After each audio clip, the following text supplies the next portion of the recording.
then you'll take us into our plot, like usual, like we always do. Okay. Are you good with that? I'm good with that, yeah. Are you sure? Yeah. You sound unconvinced. No, I'm good. The coffee's running down. You're not going to cough still. I can't promise that. It's fine.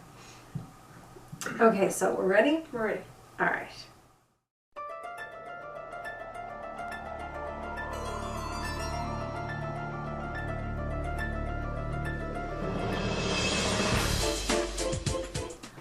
Hi everyone, and welcome to Deadhouse.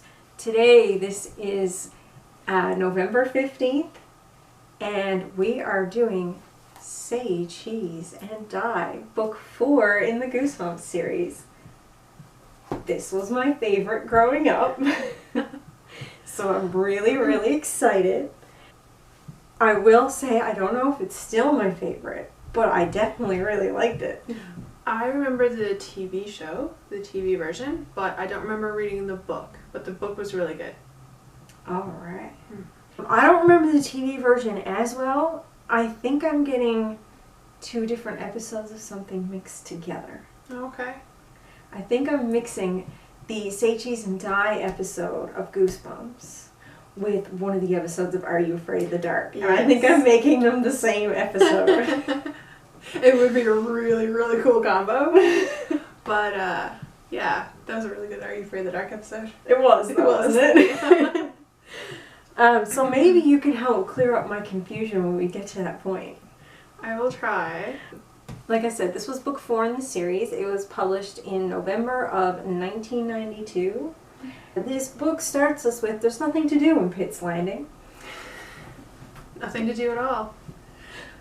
So the kids, they are bored, beyond bored. Beyond bored. So they decide to go into this abandoned house, which is the Coffman house. Through searching the basement, the main character, Michael, finds a vice. And he spins the handle and opens a door. It is so cool.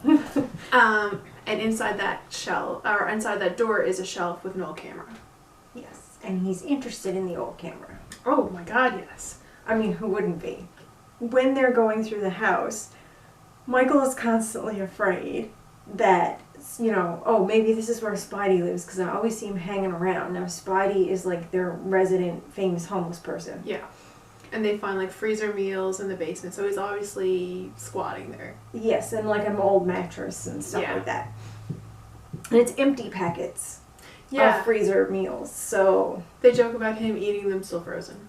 Yeah, which is a weird joke to make. I'm sure there's a microwave there somewhere, but... Yeah, kids. Whatever. Anyway, they start playing around and dressing up in the old clothes and all that kind of stuff. And is it their friend, Greg? Yeah.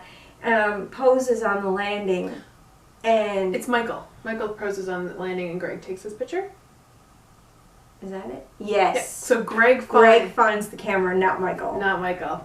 I screwed There up we already. go. There we go. But you corrected it. Because I was like, wait a minute, I know it's Greg and Michael together. And I already said Michael, and the other one must be Greg. I couldn't have switched the whole time I was reading it.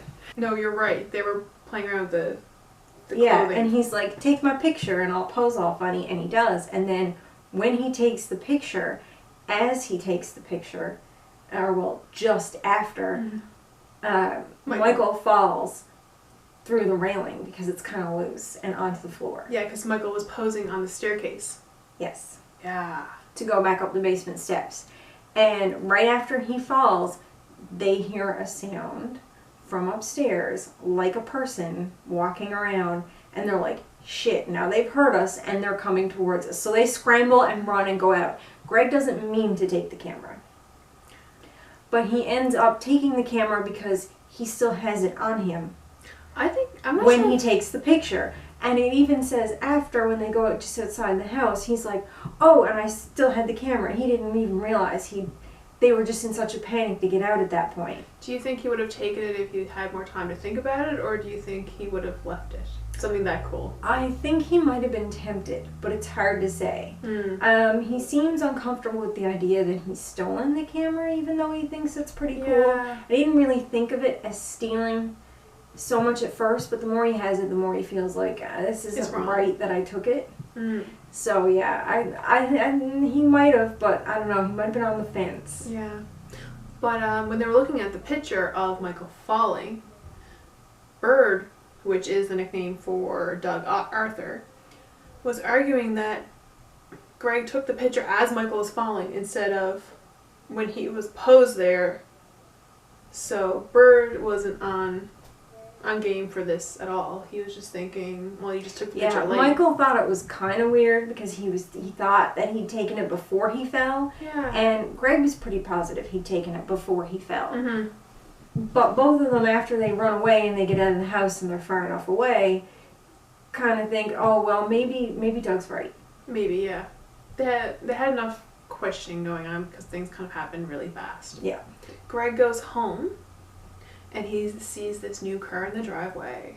He's pumped because his parents have been talking about getting a new station wagon for a while. So this new station wagon is a big deal, and what a beauty of a car. So he has a new car and he has a camera. So the only logical plan of action is to take a picture of that car. Yeah, because he's got to commemorate this moment and this beautiful new car sitting in the driveway. Yep.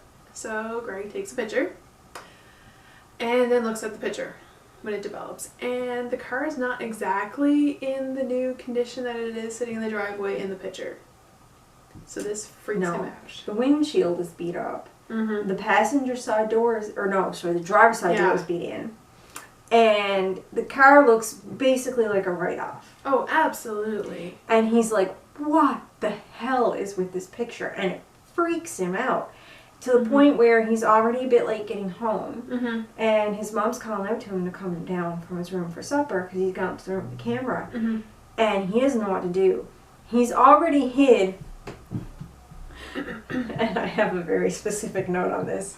He's already hid the camera in a secret door in the headboard of his bed. Oh, and Michael has a picture of himself. Yep. And he's in a panic because he's gotten caught up looking at this photo of the car he took. And he needs to go down for supper real quick, so he just pulls open the drawer and tosses it in and goes on. And then he later hides that picture with the camera in his headboard. But here's what I find really strange. There's a secret compartment in the headboard of his bed. So, every kid's got their junk drawer. Yep. Or they've got shoved random things or hid them in the closet behind other things to try to hide stuff. Yeah. Or they just put it in their sock drawer or something. I mean, I understand the logic of not wanting to just throw it under the bed. You're somewhat clever about it. But also, I wrote down, you're inexpertly hiding things as a child, not trying to outsmart Columbo. He goes into a little too much depth for a child who's just been through one panic, who's now in another to get down for supper and not get caught with his camera. To think, oh, I know, there was this weird secret compartment in my headboard. The way the camera is explained, that would give me the impression that the headboard had to be probably 6 to 8 inches deep at minimum. Oh, at minimum, because there's a lens attached to it that won't come off. And it's a long lens, so it's not like it's a tiny lens. I'm picturing one of these headboards with the bookshelves on either end and then the little sliding doors in the center or something that's not really hidden, but they're still not really deep. And which is still not a secret compartment. It isn't. This is a thing that literally you wouldn't expect to pop open that pops open, and then what? It's like an 8-inch deep thing? I doubt that. Yeah, I didn't buy it. We have problems with this headboard. So headboard aside. That is a problem, yep. So, during supper, Greg and his family talk about taking the car for a ride after supper, and Greg freaks out. He does not want to do this, so he's lost his appetite. He claims that he has plans with a friend. He complains that he is sick. He does anything that he thinks his parents will believe to get out of going on this drive. And when they finally don't get it, he's like, all right. He caves. While they're out driving, Mr. Banks decides that he wants to stretch his legs in the car. AKA, speed up and see how fast this baby goes. Right. So he's speeding up and he's being completely reckless with his whole family in that car. And Greg is just freaking out, and because Mr. Banks isn't familiar with the dashboard of the car, he is searching for a switch. Is it the radio he's searching for?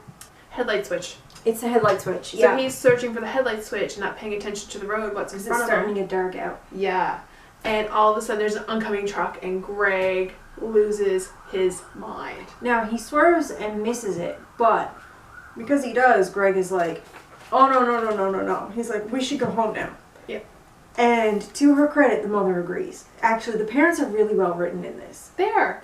They're caring. They're involved in their kids' lives without being too involved and taking over the spotlight from the children. Mm-hmm. It does mention that the truck comes up on the passenger side. It does. Comes up on the back passenger side close to his brother Terry. Yeah. It is totally different from what was in the photo. It is. So then you wonder, is this a close call? Is this related to the camera or not? Yeah, but Greg's already on edge, so a close call is as good as he needs before he loses his mind. So back at the house, Greg's looking at the camera, and he's questioning whether the picture is actually coming true, because like you said, the truck didn't really line up with the damage. So he asks his brother Terry if he can take his picture. Just as like a thing to see. So Terry poses for him in his room. I think he sticks his tongue out or something. Crosses his eyes and sticks Yeah. his tongue out, yeah. And Greg snaps the picture and goes back to his room. And then looks at the picture when it develops. And Greg's eyes aren't crossed. His tongue is not stuck out. Terry. Terry, yes, Terry. And he's not in his room. He's outdoors. Yeah. Greg thinks he recognizes the spot, and then it's just down the street. Yeah. And he's got like this really wide, frightened expression, and his face is really pale. He's at the playground, I think he mentions. Well, He can see the or playground. somewhere near the playground because he can Yeah. see it, yeah. So here's a good time to introduce the full main cast. We've got Michael Warner. He's got red hair, short, stocky blue eyes. Greg Banks, who's our main character, who's blonde, athletic, and green eyes. Doug Bird Arthur, who's tall, lanky, brown eyes and brown hair. And Shari Walker, who the only description it gives is black hair. Other than some of her clothes, it does describe some of her clothes. And trust me, when you first introduced to her that day when they're bored, and she's got that neon yellow large baggy sweater, and then the tight green like type things. Yeah, like spandex pants that are also bright green. I was like, "Dead outfit, girl," is what I had written in my notes. Because there are so many feels for that outfit. That is the 90s in one picture. Yeah, but now that we're on the next day. So Bird is taking a break from playing and wants to see the camera and him and Sherry. Yeah, he's on the baseball team. And for whatever reason, Michael couldn't make it to see him play. But Greg and Shari come out to watch him play. Right. They talk about the pictures in the camera, and they start becoming suspicious at this point. Well, Greg does. Shari's not quite convinced yet. No. And Doug's definitely not convinced. And Shari says, "Hey, come on, let's take your picture. Commemorate you on the team." The notes that they made about the camera is that it has no name on it, no brand name. There's no words on it usually. It says like a little bit about when it's made or the model. There's also no moving parts that they can see. Right. And there's no film load area. Yeah, there's only a spot for the film to come out. Yeah. They can't get the back of the camera open. They can't get the lens off. Greg starts becoming afraid as Shari's looking at it that she's going to break it. Yeah. And the reason they start inspecting the camera so closely is because after they take Doug's picture, he's in this weird twisted position with his neck at a weird angle on the ground. And it's one of those smaller, like, Polaroid type deals. So he's not, like, they're not 100% sure if his neck is broken or if he's just the way it's twisted. So for those of you who are watching and are not familiar with film load cameras, these are cameras that you don't plug into the computer and load your pictures onto the computer. These are cameras that you put film in to take pictures. And you can't expose them to light or you'll ruin them. Right. And Polaroid is a type of, well, it's a specific brand name of instant exposure camera. Right. But there were other types, it's just Polaroid was the main brand that really popularized it. Right, so you had to put film in the camera to get your pictures out. Yeah, and so it was like instant develop. Typically it would be a roll. Right. But in the case of instant film, they would be put in as a set. Yeah. So it would have to be a large enough back that these square pieces could fit into, covered. So then it would take the picture, write it onto it, filter it down through, come out, and then after you shook it a bit, it would show up and start to develop. Yeah.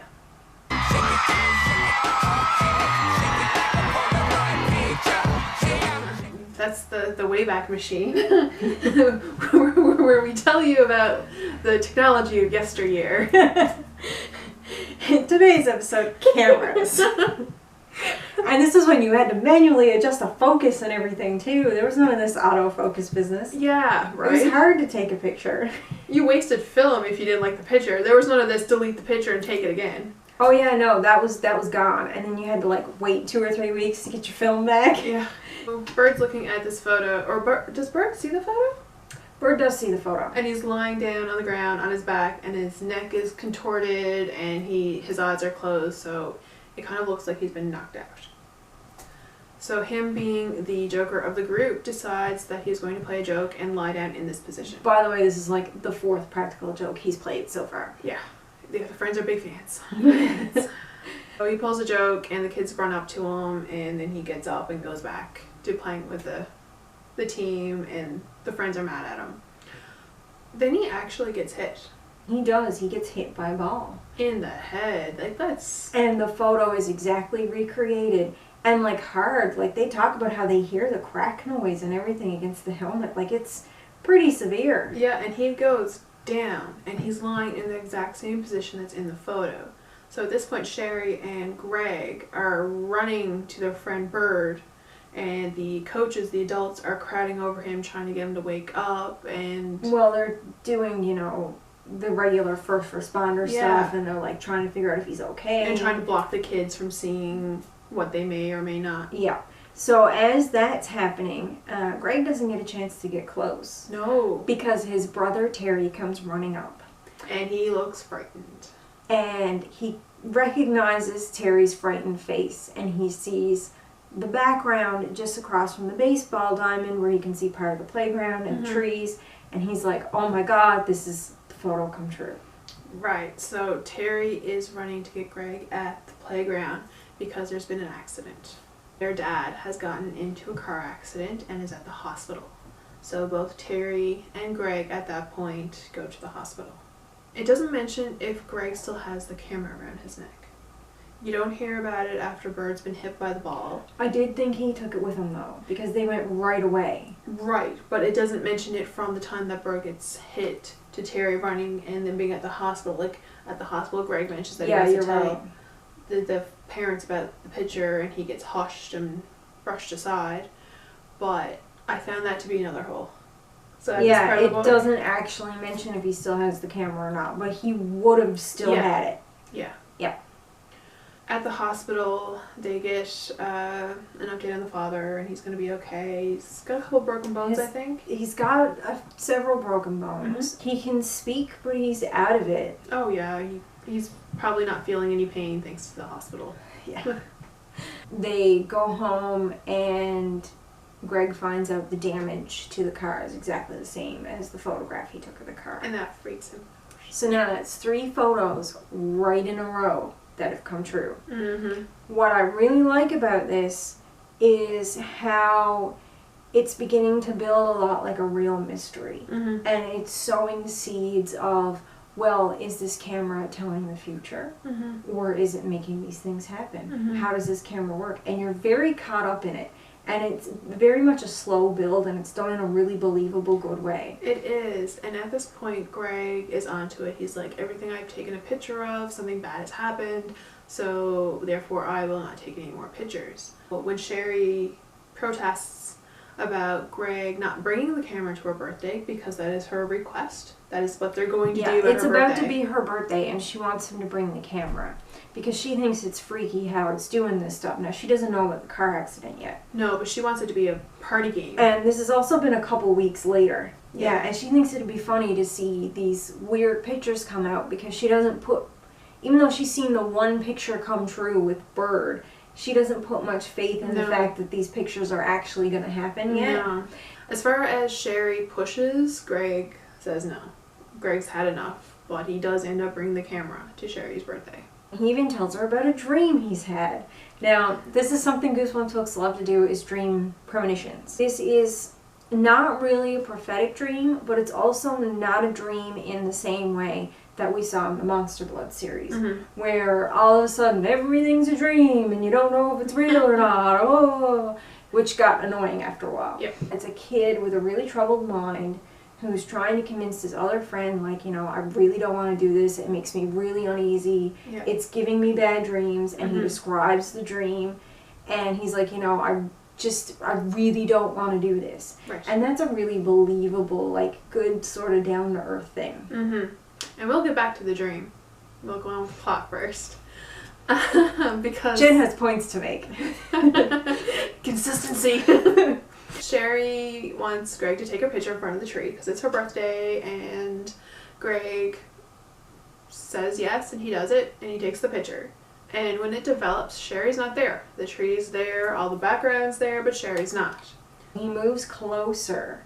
I love this kid logic. Yeah. You So were if I get closer to you, even though you weren't in the picture and everything else was, you'll suddenly show up.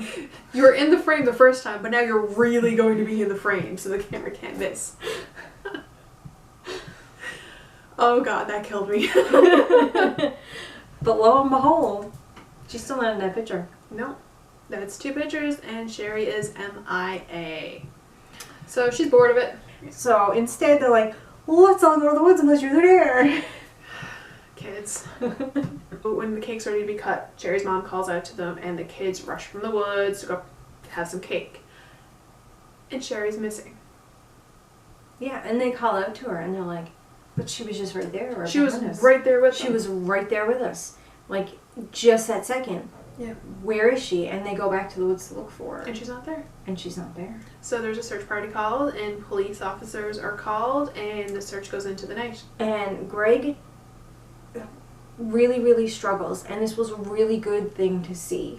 How much he struggles with trying to tell the police officer about the camera, because he feels like the police officer isn't going to believe him and think he's crazy.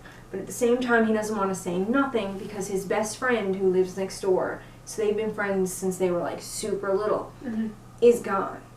And he knows it was this camera because she was missing from the picture. So this is his second attempt to tell an adult. Yeah, but this time, like, very seriously. Yeah. And the police officer instantly worries that Greg is not 100%. He thinks that he's a little tired and in shock about what happened, and that he should really go home and not tell tall stories. Yeah. So he's part annoyed, but he's also part compassionate. Again, really good response for an adult. Like, he felt very much like an authoritative figure trying to get to the truth of something because he thinks maybe this kid saw something and he's afraid to say.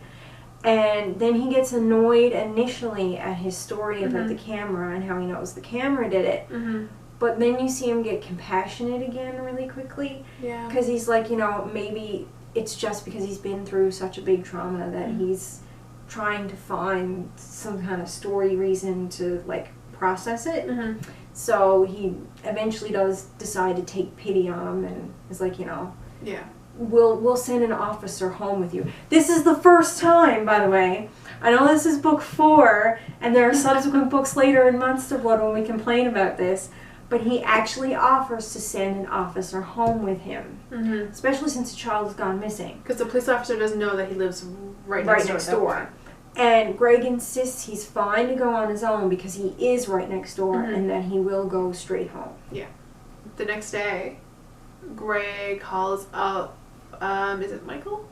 Yeah, he calls up Michael and Bird, and they discuss the possibility of bringing the camera back. But Michael and Bird are very reluctant. Oh yeah, they don't want to go back in that house. They do not want to get caught by Spidey. They just say leave it on the bleachers and it will go missing most likely, and then it's not their problem anymore. Yep. And that's not okay with Greg. He wants to put the camera back, hidden, so that nothing else bad happens. Yes. So then 2 bullies show up. This is the Goosebump bullies. Yes, and they are Goosebumps bullies in that they are very, very stereotypical bullies. Yeah. In this case, they are literally punks. They're literally described as being punks, which is hilarious. Google 90s punks, and these are the 2 guys. Yeah, this is the image you will find right away. That being said, they're actually done in a really good way because they're not done like some of the other bullies we've seen in the series. Yeah, they're not done like Conan. It was really nice and refreshing to see this type of bully where they just sort of like wanted to, you know, poke a bit of fun and take something for themselves, and it wasn't a specific targeting type of bully. It was just like I'm out to cause trouble. It was a play intimidation because they did want the camera. They did try to take the camera, but once Greg got it back and all 3 kids started running away from the 2 bullies, the 2 bullies by the bleachers didn't chase after them. No, because they couldn't be arsed to. No. Like, let's be real. They're like, whatever, and they just sort of call it, we'll catch up with you later. Yeah, they got what they wanted. They intimidated. They were just being a nuisance. Yeah. Yeah. Bird and Michael both bail on going into the house again. They give very indirect answers about going home for supper and don't really respond to going back to the house. So frustrated, Greg goes back to his room and he sees the picture of Sherry not in the picture, so it's a picture of a tree, and he rips up the picture and he's done with this and he's done with the camera, and then his phone rings. Yeah, now before we get to who's on the other side of the phone, when they're in the playground being bullied, the camera accidentally goes off. Yes. And it takes Greg's picture. Yes, I've missed Now, that. it doesn't take all of Greg, it takes part of him. But when he gets home, he can see himself in the picture. Yeah, because it's still hanging out of the camera, isn't it? Yeah. Yeah. He sees himself in the picture, and he sees Shari standing next to him. Which is really weird for him because Sherry is not. She's gone and wasn't there at all. Yeah. And he sees the bleachers, because they're standing in front of the bleachers, and he sees this dark shadow start to loom up over him and Shari. And that's the second dark shadow, because the first time the dark shadow showed up was when Bird was on the ground. And Greg was talking to Terry and looked back at Bird before he went. He thought he saw a shadow then. Yes. So now he sees a shadow, and it's Shari's in the photo. So what's up with this? She's missing, which is what prompts him to go look at the picture where she was gone. Right. And then get upset and rip it up. Right. He looks at the shadow and he's like, that's Spidey. He's sure of it now that that's him. So Sherry's not a wolf and brings back the camera with him. I guess Michael and Bird bail. They were being actually, we haven't gotten to who's on the other end of the phone yet, have we? Right. Sorry. I missed that cliffhanger. Yeah, it's Sherry on the other end of the line, and Greg is floored. Yeah, and so he's talking to her, and she's like, I can't talk long because the police are still here. There's a few more questions I gotta answer. But basically, I got back 2 hours ago. Yeah, so she got back around the same time that the picture was ripped up, and her mom was still crying when she was on the phone. It's true. I'm wondering who she was talking to. Yeah. So Sherry's back, and it seems to be related to the picture being ripped up. Right. That's another open end that I thought they had. Like, if the picture's taken and it shows something bad happens, if you rip up the picture before that bad thing happens, does it cancel it out? I don't know. It doesn't get into the mythology of it enough. No. Or how the camera works. And of course, Greg doesn't know how it works. He just knows that after he ripped up the picture, she came back. In other instances, it seemed like the camera was taking pictures leading up to bad events, and bad events that were connected. Yeah. The initial one, not so much, but as it took more pictures, they were increasingly further away to being realized and more connected to each other. Yeah. Almost like the camera was gaining power from taking more pictures. Like the more often you took pictures, the more power it held. Yeah, because Michael's accident was like instantaneous. And the car accident took about 12 hours or so because they went for a drive that evening and it didn't happen until it seemed like the next day or a couple days later. A couple days later, yeah. And the couple days later was the same time the picture of his brother from later that night came true. Yeah. And the picture he just took that afternoon came true. But they sort of came true right in a row. But Sherry's picture, that would happen pretty quick. That would happen within a quicker time frame. It did, but that one was different because she actually, was gone. Yeah. And it didn't happen the same way as the picture. She didn't vanish from in front of the tree. No. She vanished in the woods somewhere. Mm-hmm. This was the first time where the picture comes true, but it doesn't look like the picture. She also had no answers of where she was for those couple of days either. She couldn't explain it. She didn't even know that a couple of days had passed. No, she was just gone. And next thing she knows, she's next to her house again. Yeah. Magic. You know what? Let's talk about the house for a second. Okay. So let's go back and talk about this house, just because the house was really cool. I mean, we've mostly been through the plot and our main points. The Coffman house, it doesn't say who owned it. No. We don't know why it's abandoned. No. We just know that Spidey is squatting there. Yep. It is derelict. It's got overgrown shrubs, a tilted mailbox at the end of the driveway. The whole house is hidden in shadow by the overgrowth around it. Mm-hmm. It's described as having a weed-choked lawn. When you go inside, it really goes into detail. If they'd gone into more detail with this, it could have almost been bordering on a gothic tale, because the house sort of almost becomes a character, but not quite. Right. It says there's overturned curtains leaning against a wall. There's an old carpet. So in this case, they mean a large mat that covers a big surface. Not as in a carpeted floor, right? As in an area rug. And it's got this big dark oval stain in the center that the kids don't really want to think about. More mystery. It's got kitchen countertops thick with dust. They see some mice. There's a long, narrow dining room that's also bare and dusty. There's a low chandelier that hangs from the ceiling in the dining room. The basement is a makeshift living space with a work table and a vice grip on it. And a closet. An old, large wardrobe. Yep. A wardrobe being one of those big, pieces of furniture that, usually men keep their clothes in. Yeah, so it's not like a built-in in a house. It's got doors and probably one single rod. Think like a china cabinet for dishes, except it's for men's clothing. Because women know where it's at in their closet. They need something a little more substantial for their clothing. Based on these generalizations. Yeah, based on these terrible generalizations. Yes. I mean, typically a wardrobe is traditionally used for men's clothes. But that's just because, back in the day, men had the fancy wardrobes and women didn't. But, I mean... When I was reading that part, all I could think back to, or the only idea I was picturing, was the original Addams Family movie, where they have the wardrobe in the attic, and they have Uncle Knick-Knack's winter wardrobe, and Uncle Knick-Knack's summer wardrobe, and then Uncle Knick-Knack. So if you're familiar with the movie, all those items come out of a wardrobe in the attic.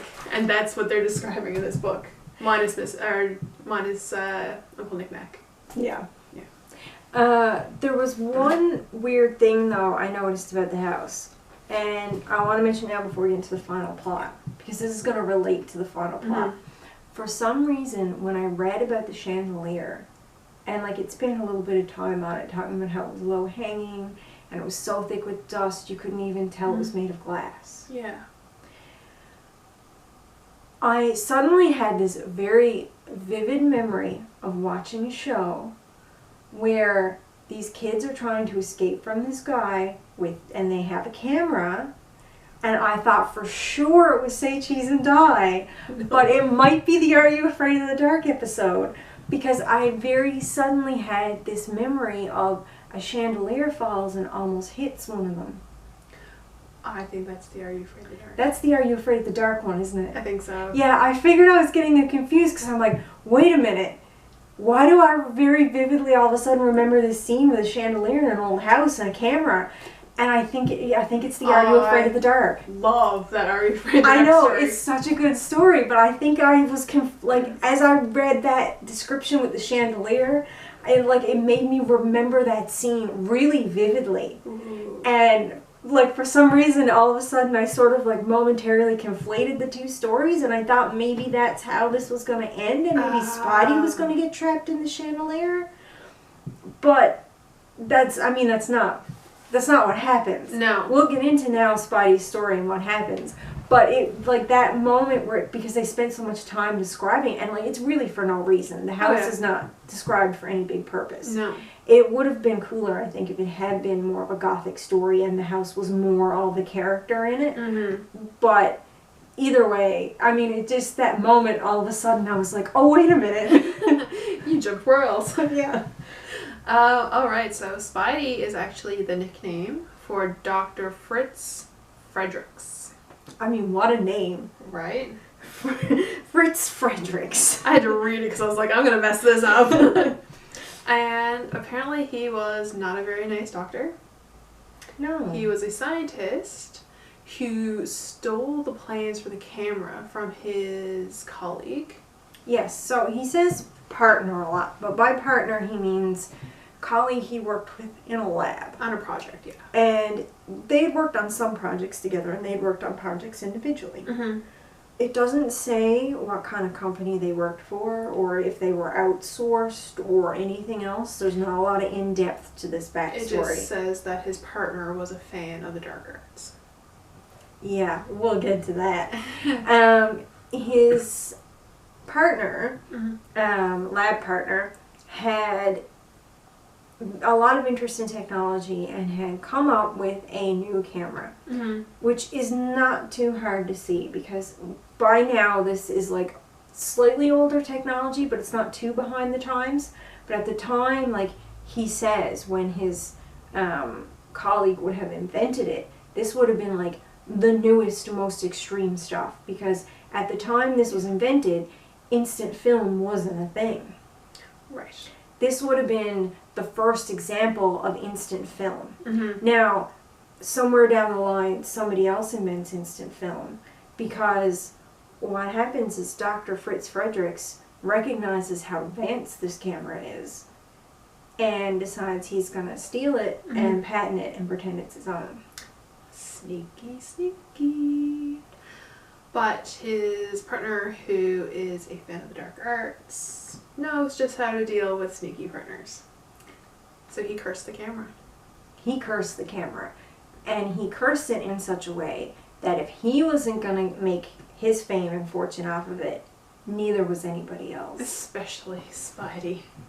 Sherry and Gray come face to face with Spidey in the basement. They actually get caught trying to return the camera. So Spidey sits them down and tells them his story. The kids now know too much, so they can't go. Yeah. Dum dum dum. So the camera is making these bad things happen. Mm-hmm. And occasionally steals souls. So that's what happened to Shari. Yeah. Hers was different because she had actually been taken by the camera. Yeah. Which is so bad. So creepy.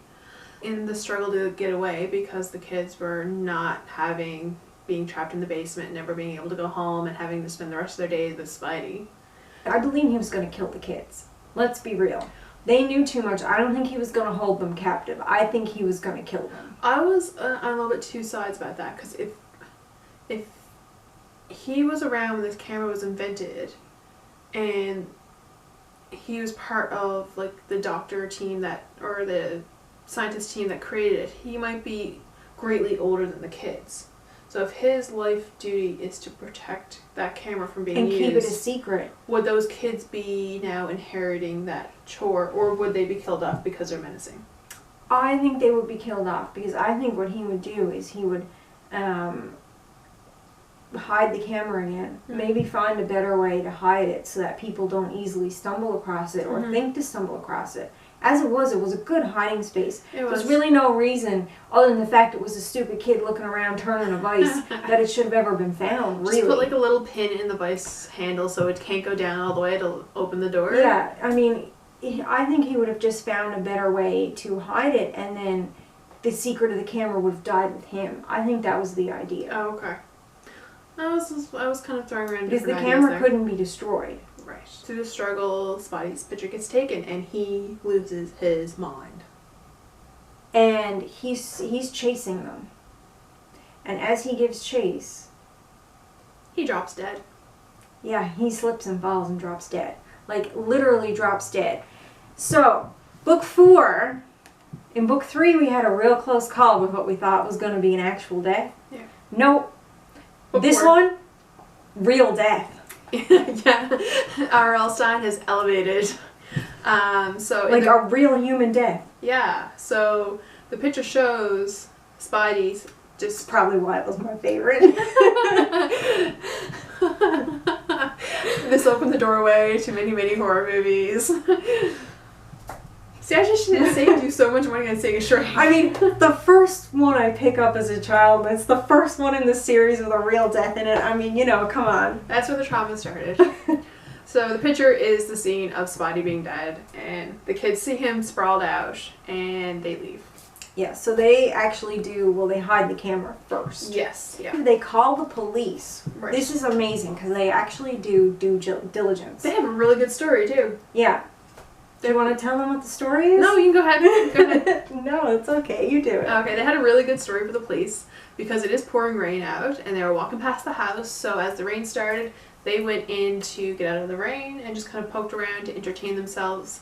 And they startled Spidey and... Or no, they found him dead. They found him dead. Yeah, they just found him dead, yeah. Good story, good follow through, not a lot of questions. And he was known as being a homeless person anyway, so it was believable. Mm-hmm. He probably had bad health. And that's it. Right. So do you want to tell them the Goosebumps cliffhanger at the end of this one? Yes, but this one is a good cliffhanger. Because it is. This isn't like your typical Goosebumps cliffhanger. Mm-hmm. Where... So far, we had the weird one at the end of the house in the first book. Yep. Then we had the flower talking at the end of the second book. That had to be the worst one of them all.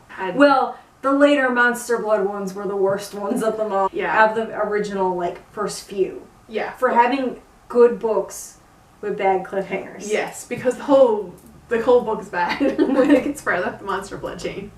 Way out of hand. But this one was a really nice cliffhanger because... These guys who were just out bumming around, they see Shari and Greg going back to the house. And then later, and this is happening in the backyard as it's the next morning.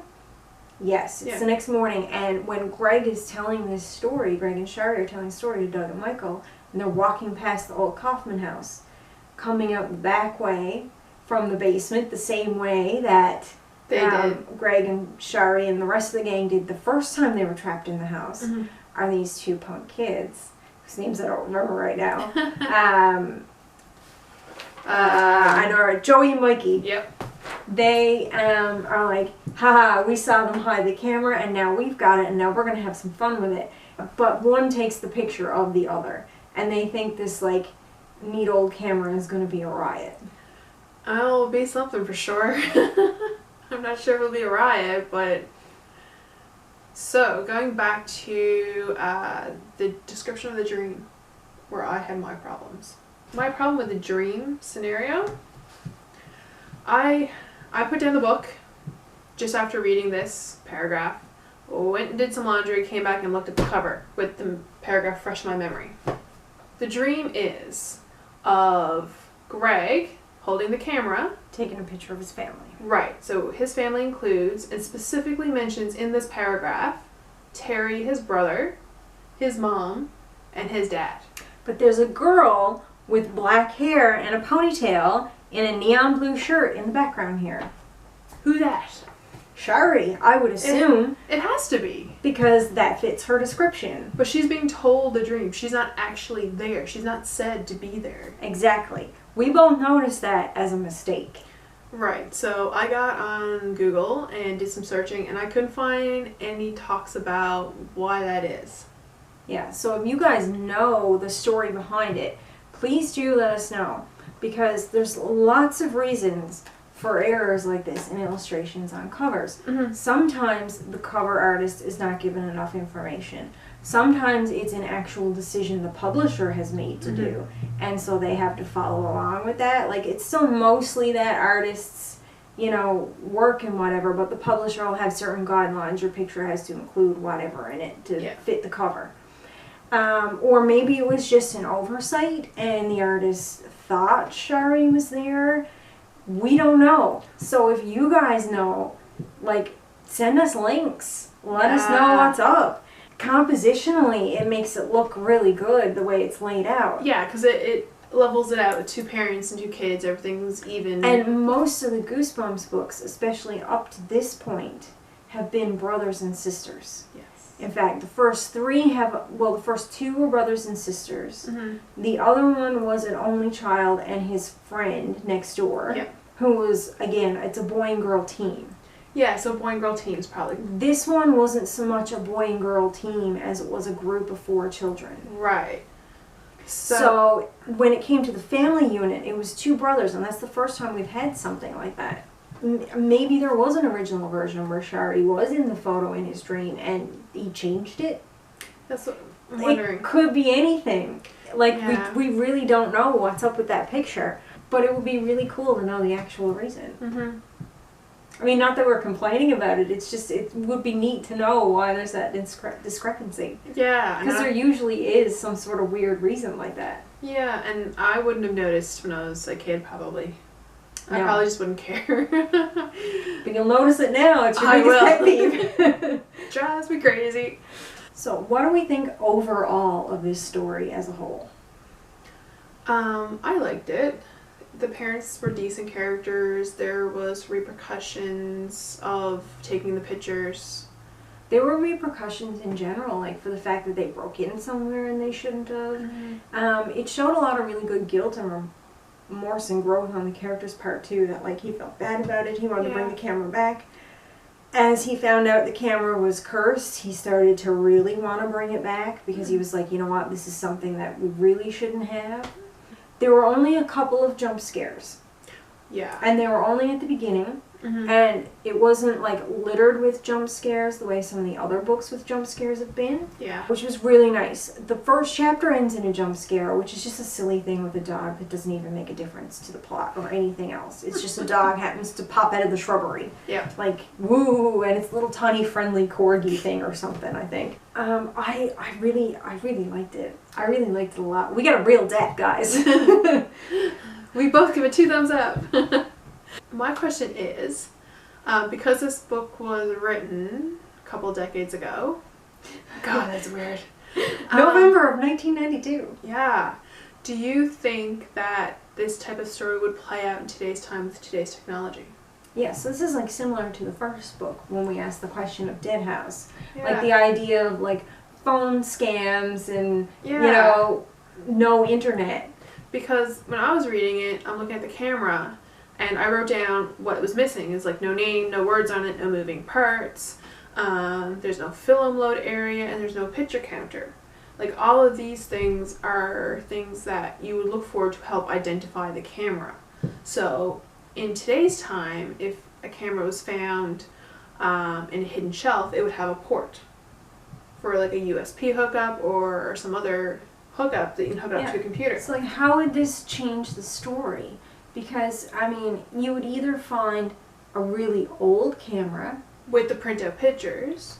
Yeah, you would either, so to make this story work for now, you would either have to update it so much that it had all these things, but these things had no effect on the photos. Right. Or how the camera operated, because it was doing it digitally. Mm-hmm. And you wouldn't see the accents happening in the pictures until you loaded the pictures onto a computer or looked through the viewfinder on the camera. Yeah.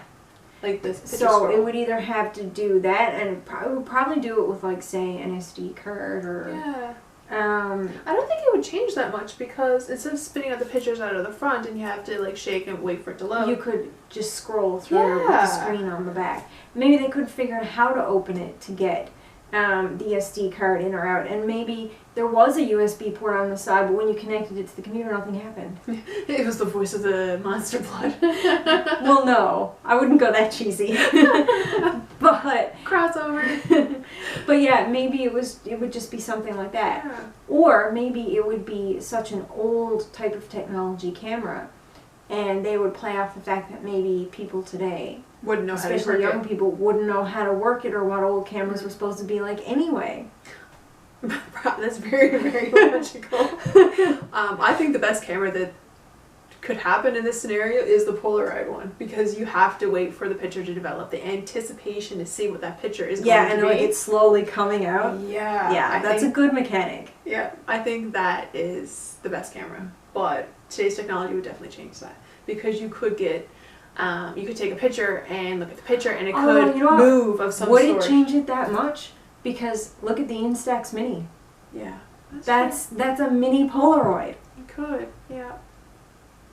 I'm also thinking too, like when you're looking through the view screen of the digital camera, maybe the picture will move of some sort. Oh yeah, and something happened digitally that way. Yeah. That would be cool. Like you could see something happen in the background. You mean like Harry Potter style? Yeah. That's completely the direction I'm going in. Yeah. Yeah. I don't know. What is your opinion? What do you think? But it was still really good read and a good mystery. Mm-hmm. Like the build of it was really nice. And I would like to see an explanation of the connection of the picture being ripped up. Yes. That was a neat aside that sometimes the camera could take your soul. Yeah, I want to know the lore behind that. Well, there's a lot of lore throughout history and a lot of different cultures where they believe they don't want their pictures taken because they believe cameras steal your soul. Yeah, a little piece at a time. Yeah, there's a lot of history of that idea. So that's a really good nod to this book. Yeah. That little history lesson.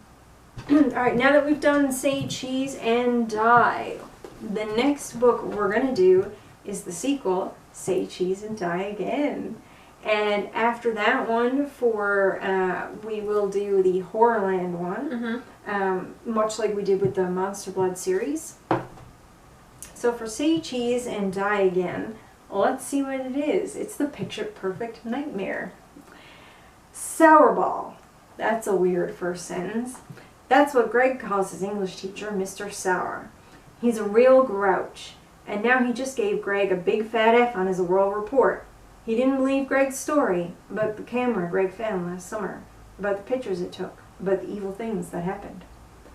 Poor Greg, he just wanted to prove old Sourball wrong, but now that he's dug up the camera, bad things are happening, really bad things, just like the first time. So, I'm curious, because this is the same characters. This is the same family, and it is actually the family in the photo this time, along with a family dog, it appears, because it's two little boys. So, alright, we're getting somewhere. Let's see if we can find the paragraph where it discusses this when I'm reading. It is the school year started, so this happened over the summer. So this is like not much later that year. This is like a couple months later. Yep. After summer vacation's over. And once again, that report of, what did you do over the summer? Well, you're not going to believe this, but I found an evil camera, and you see. I would think they would be reluctant to tell anybody that story. That's the thing I find the hardest to believe about this setup. I would think that, like going back to Monster Blood, that they'd be reluctant to tell people that they found a can of goop and they ate it. Well, yes. I think the whole thing with the witch premise and how Evan told everybody at school after was kind of silly, but you know what? Believable. In this case, somebody actually died. And then he would be admitting to taking his picture, ultimately causing the death. And I don't think... That's an accomplice, or is that the actual murder? What title goes to him for that? And I don't think that you would admit to that. Not if you're smart. I feel like it's always weird to try to present stuff like this as fact.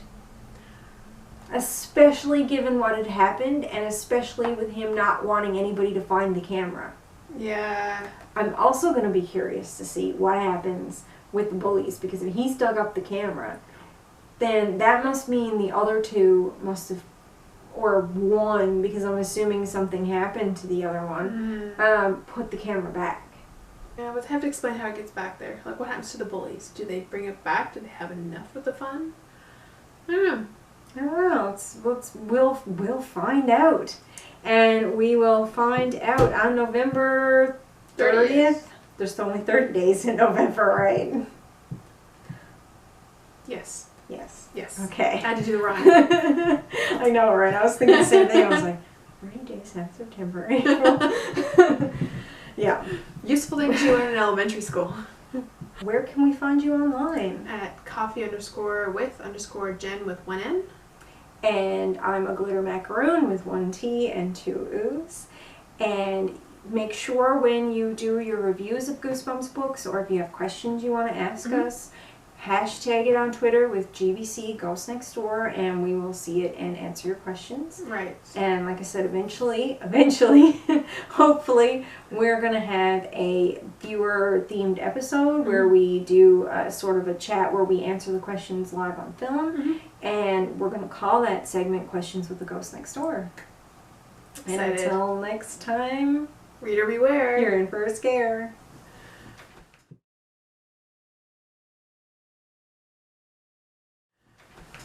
Alright. You've had an easier time reading the back of the book because the word snapshot wasn't there.